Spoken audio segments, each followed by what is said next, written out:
বিসমিল্লাহির রহমানির রহিম। আসসালামু আলাইকুম আরহামতুল্লাহি ওবারাকাতুহু। আশা করি সবাই ভালো আছেন।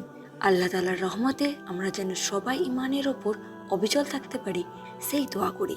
আজকের আলোচনার বিষয়, যারা তাহাজ্জুদ নামাজের সময় ঘুম থেকে উঠতে পারেন না তাদের কি করণীয়। তাহাজ্জুদ নামাজ হলো একটি গুরুত্বপূর্ণ নফল ইবাদত, যা আমাদের গুনাহ মাফ, রিজিক বৃদ্ধি এবং আল্লাহর রহমত লাভের অন্যতম শ্রেষ্ঠ মাধ্যম। কোরআনে এবং হাদিসে বারবার তাহাজ্জুদ নামাজের ফজিলত ও গুরুত্ব বর্ণিত হয়েছে, কিন্তু অনেকেই আছেন যারা চাইলেও তাহাজ্জুদ পড়তে পারেন না, কারণ সময় মতো ঘুম থেকে উঠতে পারেন না। তাহলে তাদের করণীয় কি? 1 নম্বর, নিয়ত ও দোয়া করুন। তাহাজ্জুদ নামাজের জন্য নিয়ত করতে হবে এবং আল্লাহর কাছে দোয়া করতে হবে যেন তিনি আমাদের ঘুম থেকে ওঠার তৌফিক দান করেন।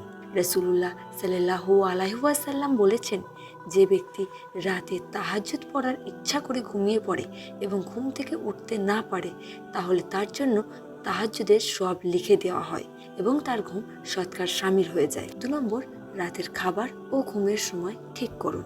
অনেক সময় অনিয়মিত ঘুমের কারণে তাহাজ্জুদ পড়ার সুযোগ হয় না, তাই চেষ্টা করুন রাতের খাবার হালকা খেতে এবং নির্দিষ্ট সময়ে ঘুমিয়ে পড়তে। রাসূল সাল্লাল্লাহু আলাইহি ওয়াসাল্লাম ঈশার নামাজের পর দ্রুত ঘুমিয়ে পড়ার পরামর্শ দিয়েছেন, যাতে রাতের শেষ ভাগে তাহাজ্জুদ পড়ার জন্য সহজে উঠতে পারা যায়। 3 নম্বর, প্রথমে সহজ পদ্ধতিতে শুরু করুন। অনেকেই মনে করেন তাহাজ্জুদ নামাজ পড়তে হলে দীর্ঘ সময় দাঁড়িয়ে থাকতে হবে, কিন্তু এটা বাধ্যতামূলক নয়। প্রথমে 2 রেখাত পড়ার অভ্যাস করুন, ধীরে ধীরে অভ্যাস করে তুলুন। 4 নম্বর, অ্যালার্ম ব্যবহার করুন।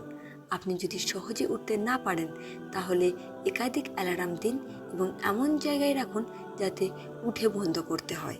কেউ যদি পরিবারের সদস্যদের বলে রাখেন তাহাজ্জুদের জন্য ডাকতে, তাহলে সেটিও সহায়ক হবে। 5 নম্বর, দিনে কাজা পড়ুন যদি উঠতে না পারেন। যদি তাহাজ্জুদ পড়ার ইচ্ছা থাকা সত্ত্বেও উঠতে না পারেন, তাহলে ফজরের পর অথবা দুপুরে কাজা হিসেবে 2 রেখাত নামাজ পড়তে পারেন। 6 নম্বর, ইবাদতের গুরুত্ব বোঝার চেষ্টা করুন। যে ব্যক্তি তাহাজ্জুদ পড়ার গুরুত্ব উপলব্ধি করবে, সে অবশ্যই রাতের শেষ ভাগে উঠে যাবে। আল্লাহ বলেন, তারা বিছানা ছেড়ে উঠে পড়ে আল্লাহর কাছে দোয়া করে ভয়ে এবং আশায়, আর আমি তাদের রিজিক দিই যা তারা কল্পনাও করতে পারে না। প্রিয় মুসলিম ভাই ও বোনেরা, তাহাজ্জুদ নামাজ আমাদের আত্মার প্রশান্তি এনে দেয়, আমাদের গুনাহ মাফ হয়, দুঃখ দুর্দশা দূর হয় এবং আল্লাহ আমাদের দোয়া কবুল করেন। তাই আমরা যেন এই অভ্যাসটি গড়ে তুলি এবং আল্লাহ নৈকট্য অর্জনের জন্য চেষ্টা চালিয়ে যাই। আল্লাহ আমাদের সবাইকে তাহাজ্জুদ পড়ার তৌফিক দান করুন।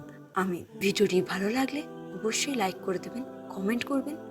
যদি আপনার কিছু প্রশ্ন থাকে তাহলে অবশ্যই কমেন্ট করবেন ও আপনার বন্ধু বান্ধব, আত্মীয় স্বজনদের সাথে শেয়ার করবেন ভিডিওটি। জাযাকাল্লাহ খায়রান।